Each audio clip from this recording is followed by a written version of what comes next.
My name is Elise Warren.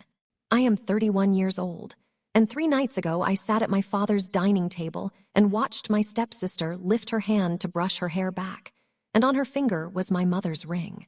It was the same gold band with the pear-shaped diamond and the small emerald stones on each side, the same ring my mother wore every single day of her marriage, the same ring she once held in her hand while lying in a hospital bed and told me would belong to me one day.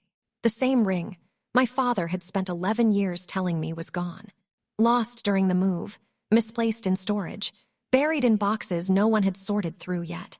For 11 years, that was the story I had been given, and for 11 years I accepted it because grief makes you lower your standards for truth.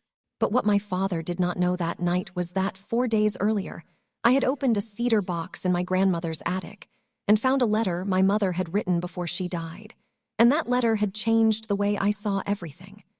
And what my stepsister did not know while she sat there twisting that ring on her finger and smiling across the dinner table was that by the end of the week, the truth about how it got there was going to destroy the peace my father spent years building on top of lies. If this is your first time here and you enjoy family stories where hidden truths eventually surface, subscribe and leave your thoughts below, because sometimes the thing a family buries is not an object. Sometimes it is the truth itself. My mother, Claire Warren, died when I was 19 years old. She had breast cancer, and it took 18 months from diagnosis to funeral, which is a cruel amount of time because it gives you just enough space to understand what you are losing without giving you enough time to prepare for it. Before she got sick, my mother was the center of everything in our home. She was organized in a way that made life feel stable. The kind of person who remembered every appointment, every birthday, every bill, every small detail that kept a family moving without anyone noticing. My father depended on her more than I realized back then. When she died, it felt like the structure of our house died with her. At first, my father handled it the way some men handle grief, by staying busy. He made funeral arrangements, packed away her clothes, answered calls, and dealt with paperwork. But once the practical work was done, and life became quiet again, he changed. He became emotionally distant in a way that was hard to explain. He still showed up, still asked if I was eating, still paid bills and kept the lights on, but it felt like he had stepped back from life itself. At 19, I understood that he was hurting. What I did not understand yet was that some people survive grief by replacing what they lost instead of facing it. The last real conversation my mother and I had happened in her hospital room 2 weeks before she died. I remember it clearly because when you know time is running out, even ordinary moments become permanent. She looked tired, thinner than she had ever been, but her mind was sharp. I remember holding her hand and staring at her wedding ring because it had been part of her for as long as I had known her. It was not expensive compared to modern jewelry, but it carried history. The ring belonged to my grandmother before her, and before that to my great-grandmother. 3 generations of women had worn it through marriages, births, funerals, and everything in between. My mother touched it and told me that some things in life carry memory, and memory matters more than money ever will. Then she told me one day the ring would be mine. At 19, I believed there would be time for that transfer to happen naturally. I believed there would be a someday where she would take it off and hand it to me herself. But cancer does not care about your timelines, and there was no someday. After the funeral, I asked my father about the ring because it felt important to me. Not because of the diamond or the gold, but because it felt like one of the last physical pieces of my mother left in the world. He told me he had put it somewhere safe because looking at it hurt too much. At the time, that made sense, and I let it go. 6 months later, I asked again, and this time he said he could not find it. A year later, when I brought it up again, he said it had probably been lost during the move after he downsized the house. After that, the explanation settled into a permanent story. The ring was gone. Lost. Misplaced. Somewhere in storage, maybe. Grief makes you accept incomplete answers because arguing over objects feels selfish when the person connected to them is dead. So I stopped asking, but I never stopped remembering. 2 years after my mother died, my father remarried. Her name was Sandra Blake, and on paper, she looked like the kind of person people would describe as perfect for a second chance. She was polished, charming, patient in public, and knew exactly how to make herself seem easy to like. She worked in corporate sales and had the kind of personality that could fill silence before anyone noticed. It existed. She also had a daughter, Vanessa, who was 20 when they got married and only a year younger than me. Vanessa was beautiful in the effortless way that tends to draw attention naturally. She was confident, social, and good at making people feel included while somehow making herself the center of things at the same time. At first, I wanted it to work. I wanted my father to be happy, and I understood that rebuilding after loss was part of surviving it. I invited Sandra to lunch. I helped Vanessa settle in when they moved into our house. I showed up for holidays and birthdays and did my best to create peace. But peace and belonging are not the same thing. The change in my father was gradual enough that I kept excusing it for years.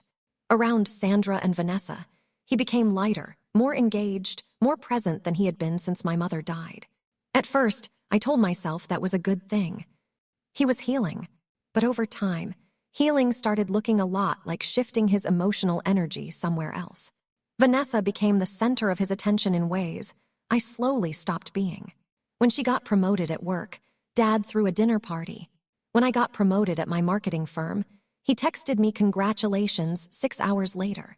When Vanessa bought her first condo, Dad helped with the down payment. When I got laid off during a company downsizing and struggled for 2 months to stay afloat, he told me difficult seasons build resilience. None of these things were dramatic enough to confront on their own, but together they built a pattern, and patterns tell the truth better than moments do. Sandra reinforced that pattern in subtle ways. She always framed Vanessa as someone still building her future, someone who needed support because life was still uncertain for her. Somehow I was always the stable one, the independent one, the one doing fine. People like to praise capable daughters for being strong, but sometimes being called strong is just a way of explaining why you get less. I started noticing that every time Vanessa needed something, my father stepped in quickly. Every time I needed something, I was reminded how capable I was of handling it myself. It was not cruelty in the obvious sense. It was neglect disguised as trust. The only person who never let me feel invisible was my grandmother, Evelyn, my mother's mother. Grandma Evelyn was 84 and sharper than most people half her age. She was the one person in the family who still spoke about my mother openly. Like she was still part of the room instead of a memory everyone was trying to pack away. Every year on my birthday, she sent me one of my mother's books or pieces of jewelry with handwritten notes about where they came from or why my mother loved them. She believed memory was work, and if no one did that work, families lost themselves. Sandra and Grandma tolerated each other the way people tolerate storms they cannot control. Polite in public, cold underneath. Sandra called her difficult. Grandma once called Sandra strategic when it was just the two of us, and I understood exactly what she meant. 4 days before I saw the ring on Vanessa's hand, Grandma Evelyn died from a stroke. It was sudden, which somehow felt crueler because there was no time to prepare for losing the last person who carried my mother's history so carefully. After the funeral, my father asked me to help clear out her attic because she had left several boxes labeled for family members. Sandra and Vanessa did not come. Sandra said she had meetings, and Vanessa said she was helping with wedding planning because she had recently gotten engaged. That left just my father and me in Grandma's house, sorting through old photographs, dishes, holiday decorations, and decades of family history packed into cardboard and dust. It was strange being alone with him like that because it had been months since we spent real time together without Sandra or Vanessa around. At first, it felt almost normal. We sorted quietly, occasionally stopping when we found old pictures of Mom. But then, near the back of the attic under a stack of blankets, I found a small cedar box. It was old, locked, and had my name written underneath it in Grandma's handwriting. Not Elise. Ellie. The name only my mother and grandmother ever used. I picked it up and looked at my father, and for the briefest moment, something crossed his face. It was quick, but it was there. Recognition. Tension. Something close to discomfort. I asked him if he knew what it was, and he told me it was probably just old letters. The answer itself was harmless, but the way he said it felt tight, like he wanted the moment to move on quickly. I asked if I could take it home, and he agreed immediately, too quickly, like he wanted it gone. That was the first moment I felt something was off. Not enough to understand it. Enough to notice it. That night, I brought the cedar box home and placed it on my kitchen table. It stayed there for hours while I stared at it, unable to explain why opening it suddenly felt important in a way I could not ignore. It was locked, and whatever was inside had been waiting a long time. By morning, I decided I was going to open it, because something in me had started to feel like whatever truth my family had been preserving all these years might not be the truth at all. The next morning, I took the cedar box to a locksmith 2 blocks from my office because I did not trust myself to pry it open without damaging whatever was inside. The locksmith was an older man named George who had fixed my mailbox once after someone broke into the apartment building years ago, and he looked at the box like it was nothing more than another routine job. For me, it felt heavier than wood should feel. I sat in the waiting chair while he worked on the lock, and the whole process took less than 3 minutes, which felt strange considering the box had been sealed for what was probably more than a decade. George handed it back to me and wished me a good day, and I carried it back to my car without opening it because suddenly opening it in a parking lot felt wrong. Some things deserve privacy, especially when they are tied to dead people and unfinished truths.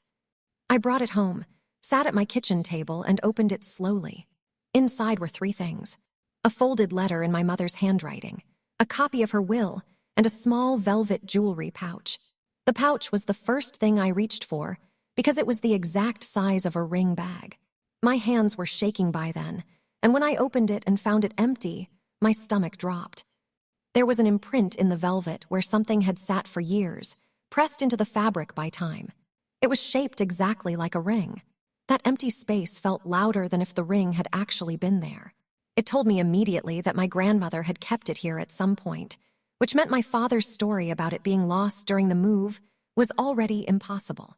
If Grandma had it, it was never lost. I set the pouch down and opened the letter next. My mother's handwriting hit me harder than I expected. There is something brutal about seeing the physical proof of someone's existence after they are gone. Handwriting carries personality. It makes death feel temporary for a second, like the person could walk back into the room and finish the sentence themselves. I sat there staring at the first line for almost a full minute before reading. The letter was addressed to me. My mother wrote that if I was reading it, Grandma Evelyn had decided it was time for me to know everything. That sentence alone made my chest tighten, because it implied there had always been something I did not know. She explained that she had left the family ring specifically to me, not later in life, not someday, but immediately after her death. She wrote that Grandma would hold it until I was ready because she did not trust my father to protect it properly while grieving. That sentence stopped me cold. It was not just the ring itself that mattered. It was the fact that my mother, before she died, had predicted something about my father's behavior clearly enough to make legal arrangements around it. I read the rest of the letter slowly. She explained that my father loved deeply, but often made decisions based on emotional pressure instead of principle. She wrote that grief makes people vulnerable to influence, and she worried that after she was gone, the things that mattered to her might be handled carelessly. She said the ring belonged to me because it carried the memory of the women in our family, and she wanted me to carry that history forward. By the time I finished the letter, I was crying in a way I had not cried over my mother in years. Not because I missed her differently, but because I suddenly understood that even in dying, she had been trying to protect me from something she knew might happen after she was gone. Then I opened the copy of her will. It was clear, direct, legal. The ring was specifically listed as inherited property, assigned to me. Not my father. Not family property. Mine. That changed everything. I called my father immediately. I did not plan to. It happened before I thought it through. When he answered, his voice was calm, casual, like the day before in Grandma's attic had been ordinary. I asked him directly if Grandma had ever given him my mother's ring after her death. There was a pause before he answered, and it was not a natural pause. It was the pause of someone deciding which version of the truth to use. He told me no, and reminded me that the ring had been lost years ago. Hearing him repeat that lie while I was holding legal proof in my hand made something inside me go cold. I did not confront him yet. I simply thanked him and hung up. That pause stayed with me all day. People who tell the truth rarely pause to build it. That night, I called my fiancé Daniel and asked him to come over. Daniel and I had been together for 3 years, engaged for 8 months, and one of the reasons I trusted him so deeply was because he never rushed me emotionally. He showed up with coffee, sat at the table, and read the letter and the will in silence. When he finished, he looked at the empty velvet pouch and asked the obvious question. If Grandma had the ring, where is it now? That was the right question. Grandma had kept it. My father knew that. And now it was gone. That narrowed the possibilities. Dad, Sandra, Vanessa. No one else had regular access. Daniel asked if I thought my father had taken it. I told him I did not know yet. But the more honest answer was that I was afraid I did know. The next 2 days were miserable because once suspicion enters your mind, every old memory changes shape. I started replaying years of family moments differently. Vanessa getting engaged 6 months ago and suddenly wearing more jewelry. Sandra complimenting heirloom pieces at family dinners. My father getting defensive every time my mother came up in conversation. The past started rearranging itself into something uglier. Then Friday night came. Dad had invited Daniel and me to dinner. Sandra was cooking, Vanessa was coming, and apparently it was supposed to be a casual family dinner. Under normal circumstances, I might have canceled because wedding planning had been exhausting, but after finding the letter and the will, I needed to go. I needed to see them all together with new eyes. Daniel asked if I was sure, and I told him yes. Some truths reveal themselves best when people think you know nothing. When we got there, everything looked normal. Sandra had set the table beautifully, candles lit, wine open, music low in the background. Vanessa was already there, sitting in the dining room talking about wedding venues because her wedding was planned for the fall. Dad looked relaxed, happy even. Watching him laugh with Sandra while carrying the knowledge of the lie made me feel detached, like I was observing strangers instead of family. Dinner started the way it always did. Sandra controlled the flow of conversation. Vanessa kept the attention on her wedding plans, and Dad nodded proudly through most of it. I barely spoke. Daniel noticed and squeezed my knee under the table once, a silent reminder to stay steady. Then it happened. Vanessa reached for her wine glass and lifted her hand into the light. And there it was. My mother's ring. Not similar. Not inspired by. The ring. The gold band. The pear-shaped diamond. The emerald stones. Even the tiny scratch on the side of the band where my mother dropped it on the kitchen floor when I was 14. I knew it instantly. There was no doubt. My body went cold. I could barely hear the conversation around me anymore because all my focus narrowed onto that ring sitting on her finger like it belonged there. Vanessa noticed me staring and smiled, completely comfortable, completely unaware of what was about to happen. That was the moment I understood the letter was right. The ring had never been lost. It had been taken. And someone at that table had helped make that happen. The moment I saw the ring on Vanessa's hand, everything else in the room disappeared. The sound of silverware against plates, Sandra talking about floral arrangements, my father laughing at something Daniel had said a minute earlier. All of it faded behind the one undeniable fact sitting in front of me. My mother's ring had not been lost. It had not been misplaced during a move or buried in a storage box, the way my father had claimed for 11 years. It was sitting on my stepsister's finger, polished, worn, and displayed like a gift. I kept staring at it because part of me needed my mind to catch up to what my eyes already knew. Memory has a strange way of sharpening around pain, and I remembered every detail of that ring.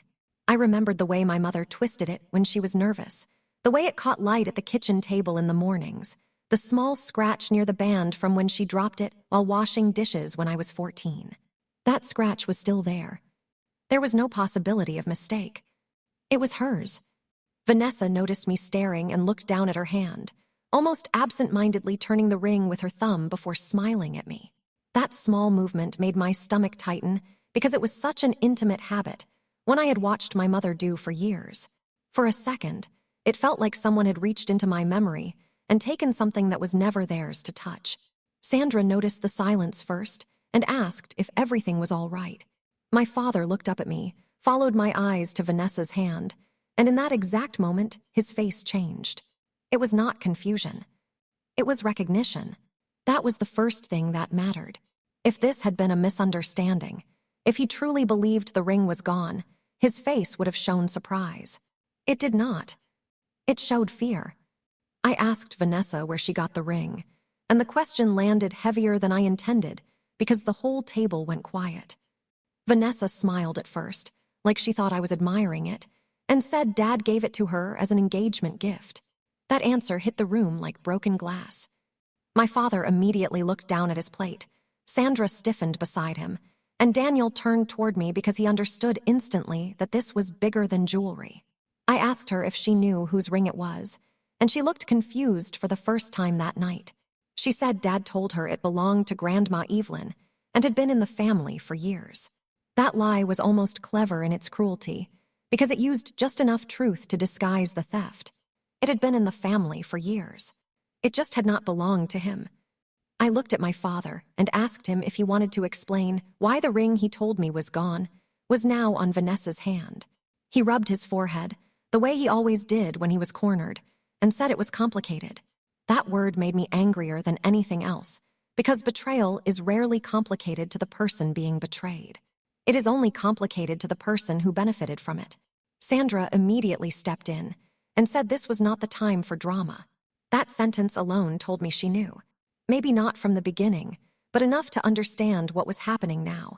I pulled the copy of my mother's will out of my purse and placed it on the table in front of my father.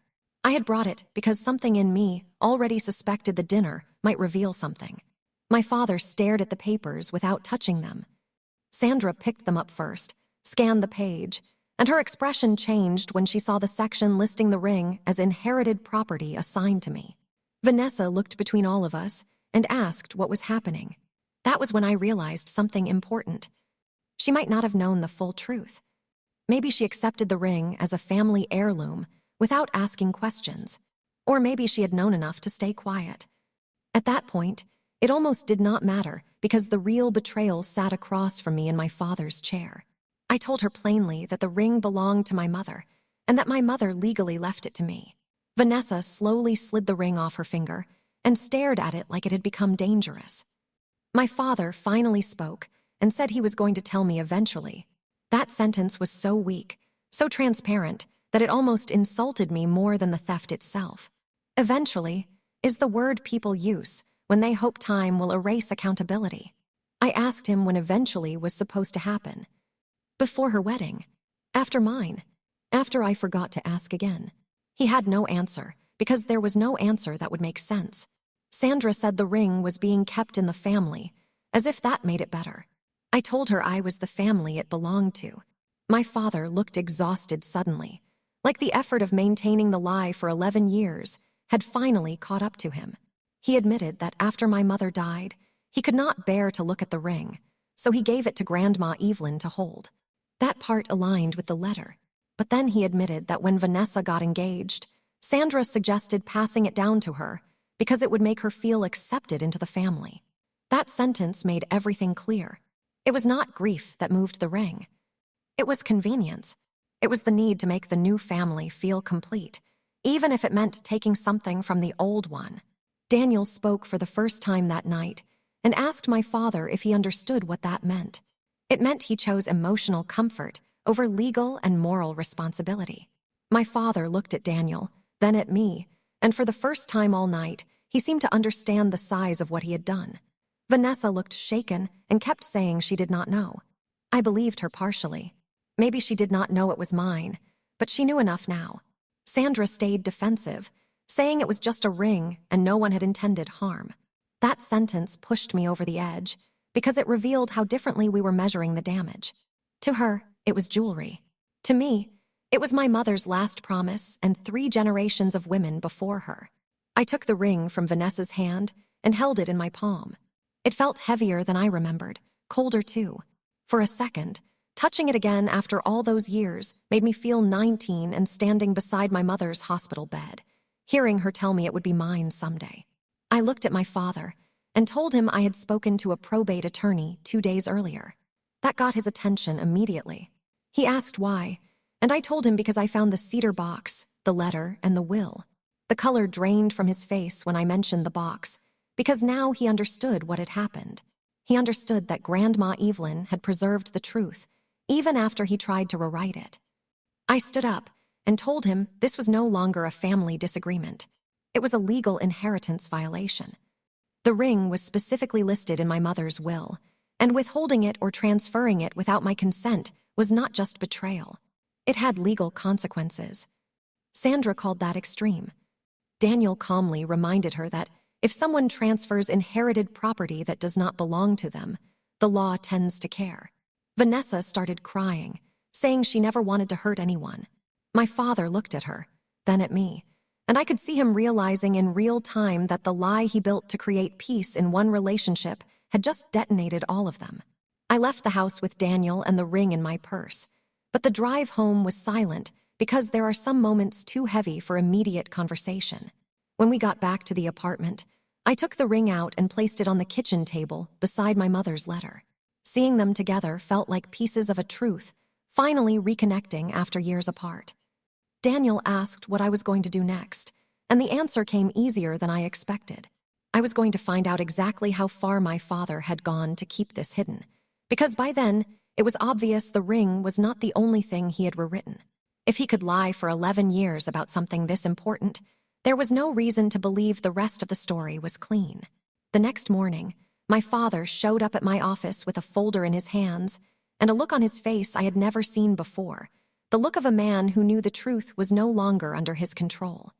The next morning, when my father showed up at my office holding a thick folder under his arm, I could tell immediately that whatever was inside it was heavier than paperwork. He looked exhausted in the way people look when they have spent an entire night replaying their own choices and realizing there is no version of the story where they come out looking better. His shirt was wrinkled, his face pale, and the confidence he usually carried into every room was gone. For the first time in years, he looked like a man standing without the protection of control. I let him into the conference room because at that point, I wanted answers more than distance. The ring was in my purse beside my mother's letter, and every time I felt the weight of it there, it reminded me that the truth was no longer hidden. He sat across from me and placed the folder on the table, but for a long moment, neither of us touched it. The silence between us felt heavier than any argument we had ever had, because both of us knew this conversation was not about recovering the ring anymore. It was about understanding how 11 years of lies had been built and protected. When he finally opened the folder, he pushed several papers toward me, and at first I did not understand why he had brought them. They were old medical bills, insurance statements, and bank records from the year my mother was sick. I flipped through them slowly, seeing numbers that made my stomach tighten because, until that moment, I had never fully understood how much my mother's treatment had cost. My father explained that, after she died, the debt nearly destroyed him. Insurance covered part of it, but not enough. Grandpa had helped, but there were still loans, refinanced mortgages, and years of financial recovery I had never seen, because I was too young and too deep in grief myself to notice. I listened because it mattered, but it did not excuse anything. He seemed to understand that, because for once he was not presenting it as an excuse. He was presenting it as context. Then he reached into the folder and handed me a letter, and the moment I saw Grandma Evelyn's handwriting on the envelope, I felt my chest tighten because I already knew this would matter. The letter was dated 9 years ago, and it was addressed to my father. In it, Grandma reminded him clearly that my mother's ring had been left to me by will, and that she was holding it until the right time. She wrote plainly that the ring was not his to assign, not his to gift, and not his to use as a symbol for anyone else. She warned him directly that giving it away would be a betrayal not only of my mother's wishes but of me. Reading that letter changed everything because it removed the last remaining excuse I had been trying to preserve in my mind. Before that moment, some part of me had still been making room for the possibility that grief had blurred his judgment, that maybe he had convinced himself of a lie slowly enough to believe it. But this letter proved he had been reminded. Clearly, directly, and he chose to ignore it anyway. I looked at him and asked why. Not why he lied. I already understood that part. I asked why, after being reminded in writing, after knowing what Mom wanted, After knowing what Grandma protected, he still took the ring and gave it to Vanessa. He sat there staring at the table for a long time before answering, and when he did, it was the first answer that felt completely honest. He told me that after Sandra came into his life, the house felt alive again. After years of silence and grief, Sandra brought energy back into the rooms, and Vanessa brought movement, noise, and a kind of emotional demand that made him feel useful. He said Sandra started talking about family legacy, about building something together, and when Vanessa got engaged, Sandra suggested the ring would be the perfect symbol of welcoming her fully into the family. He admitted he knew it was wrong, but over time he convinced himself that if the ring stayed inside the family, it still honored my mother somehow. Hearing that made me angrier than I had been at dinner, because it revealed the deeper betrayal. He had not simply stolen the ring. He had rewritten my mother's memory to fit the comfort of his new life. I asked him if he ever once thought about what my mother wanted, and he said yes, every time he saw the ring. Then I asked if he ever thought about what I wanted, and that question seemed to break something in him because he had no answer. He rubbed his face and admitted that, after Grandma Evelyn died, he found the cedar box before I did. He opened it, read my mother's letter, saw in her own handwriting that the ring was meant for me, and still closed it and left it there, because by then, Vanessa was engaged and Sandra had already built emotional meaning around the ring being hers. He said he planned to tell me after Vanessa's wedding, because he thought delaying the truth would somehow make it easier. That logic was impossible to respect, because all it really meant was that he had spent years moving pain away from himself and onto me without ever giving me the chance to choose what I could carry. I asked him if Sandra knew the truth before Vanessa got the ring, and he said yes. Not in the beginning, but before the engagement. That matched what Sandra had admitted to me at the cafe, and hearing it confirmed by him made it final. Then I asked if Vanessa knew. He told me no, not until the dinner, and I believed him because her reaction had looked too raw to be practiced. That mattered because it meant the center of the betrayal was exactly where I thought it was all along. My father had made the decision, Sandra had supported it, and Vanessa had become part of the damage without understanding its source. He then told me Tyler had ended the engagement that morning. Apparently Tyler told Vanessa he could not build a marriage inside a family where trust was treated so casually.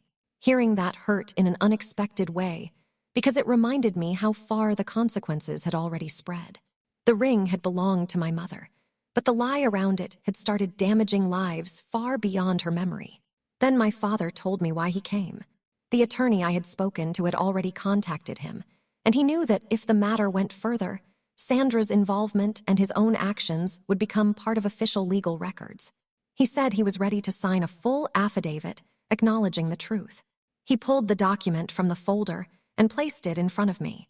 It stated clearly that my mother's ring belonged to me by inheritance, that he knowingly withheld it for 11 years, and that he transferred it to Vanessa without legal authority. It also documented that Sandra knew the truth before the transfer, and that Vanessa had no rightful claim to it. Reading those words on paper felt strange, because they transformed years of emotional confusion into clean legal truth. Sometimes paperwork does what families cannot. It removes interpretation. I asked him if this was about making things right or protecting Sandra, and his answer surprised me. He told me Sandra had left the house that morning. After Tyler ended things with Vanessa and the truth came out, Sandra blamed him for ruining Vanessa's future and packed her things.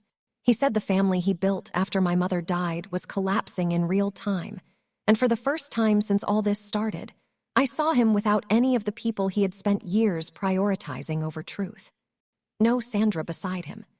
No Vanessa defending the image of the family. Just him and the cost of what he chose. I signed the paperwork needed to acknowledge the ring's return and took the affidavit with me because I wanted the truth preserved in writing. Not for revenge, but because memory bends too easily when shame gets involved. When I got home, Daniel was waiting for me, and I told him everything, from the letter to the confession to Sandra leaving. He listened the way he always did, carefully and without interruption, and when I finished, he asked how I felt. It was a harder question than I expected because I had the ring back.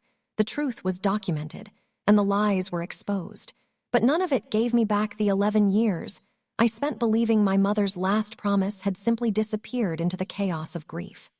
What I felt was not relief. It was clarity, and clarity can be painful because it removes every comforting lie you built to survive. That night, Vanessa called me, and the moment I heard her voice, I could tell she had been crying for hours. She apologized immediately and told me she truly did not know the ring had been legally left to me. She said Dad told her it was family jewelry that Grandma wanted her to have as a symbol of joining the family, and she believed him because she never had reason to question it. I believed her because the shock at dinner had looked real, and now the grief in her voice sounded real too. She told me Tyler had packed his things and left because he said trust matters more than symbols, and once he realized the symbol itself was built on dishonesty, he could not ignore it. I told her the truth, that this was never about punishing her. It was about reclaiming something that was mine and correcting something that should never have happened. She said she understood that now, and admitted that Grandma Evelyn had always kept Sandra at a distance for reasons she never fully understood until now. That was the closest thing to honesty I had ever heard from her. After the call ended, I took my mother's ring out of my purse and held it under the kitchen light.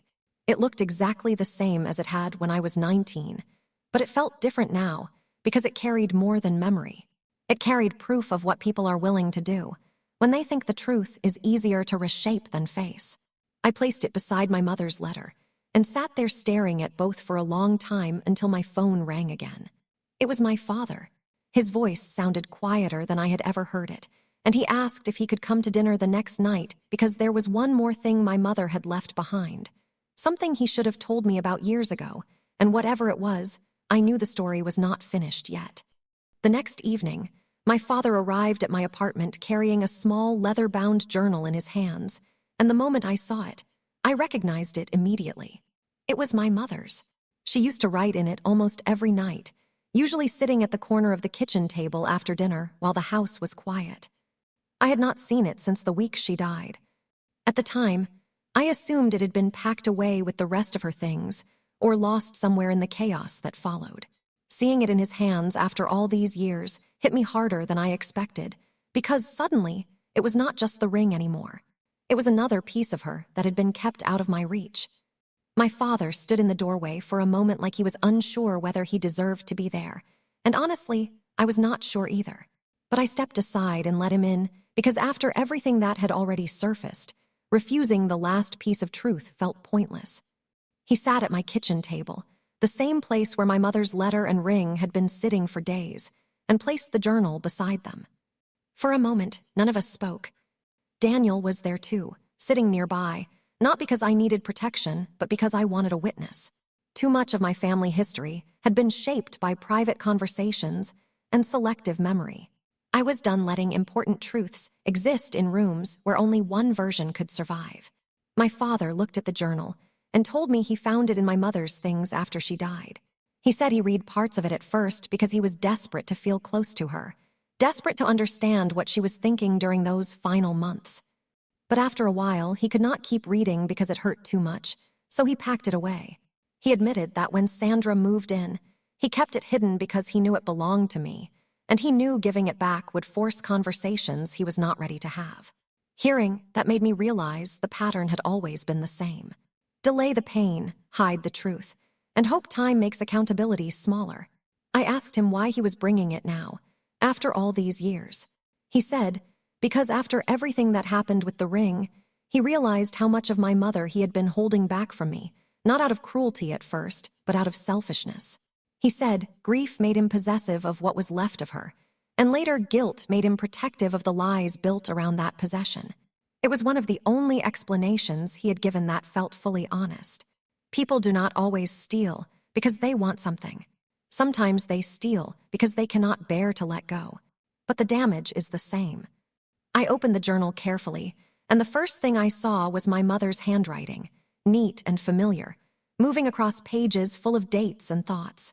At first, it was ordinary life. Grocery lists, worries about treatment, notes about feeling tired, small memories about me. But the closer the entries got to the end of her life, the heavier they became.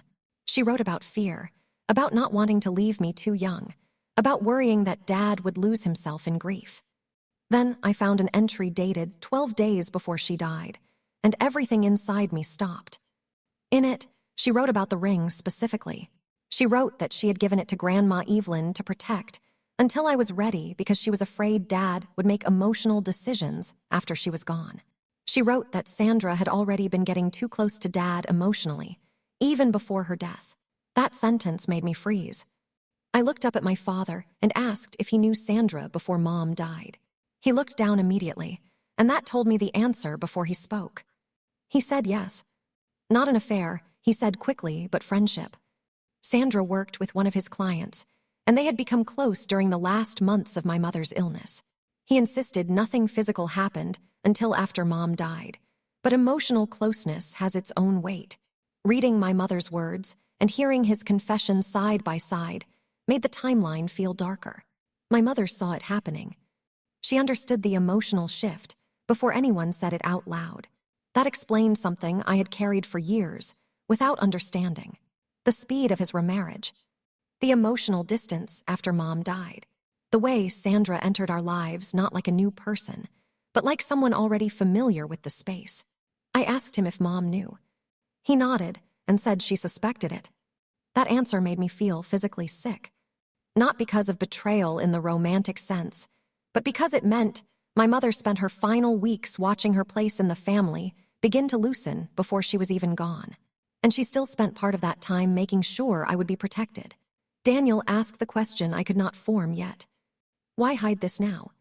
Dad said because if I knew Sandra had been around before Mom died, every memory after her death would feel poisoned. He said he wanted to preserve something clean for me. That sounded noble until you look at the truth. He did not preserve anything clean.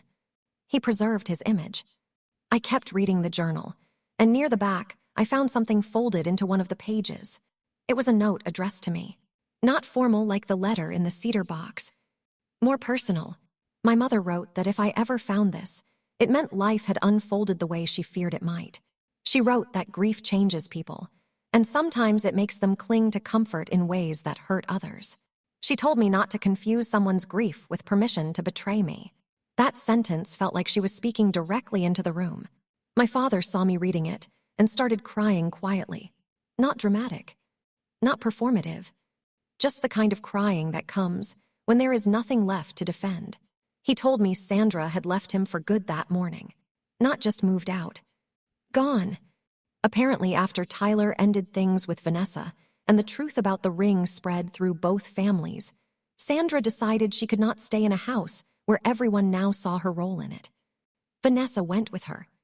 The family he rebuilt was gone. And for the first time, I think he understood what my mother lost long before she died. Not her life. Her place. I asked him if he regretted it. Not the ring.